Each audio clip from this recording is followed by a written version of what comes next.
pretty much the earlier work has a huge fascination with The Shining and like how Stanley Kubrick used his interiors and how it kind of gave a sense of psychological horror, which I was really excited about, because at that time in my life, like I was really, I lived by myself, and like I kind of had these presences. It was like with the large abstract shapes, the earlier work, it was much about like something occupying my personal space, and it sounds very like metaphysical and whatnot, but I mean it was very much like there was always something there. There was always like this anxiety, I guess.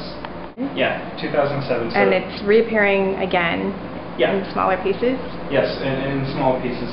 You can actually see, I'll walk you through and you can see the transition. But for the most part, like, dealing with occupation, like occupying like space, whether it's like an idea or a person, and which in my case, it's that presence of my father. And so I was really fascinated with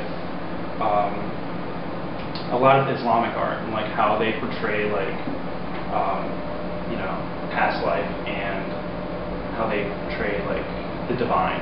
And so like they portray divine in a way of mathematics, and so I thought that was really important, because it's like there's no way to portray the body after it's dead other than through mathematics, because it's like that person no longer exists anymore. You can't, like, it's not like painting a photograph, from a photograph of their face and like keep doing it. So I find with something like this, it's much more fluid. It changes. There's different presences, and so I felt that it was important that like this is what's occupying my mind. It's like this daunting black object. And so moving really different series of works.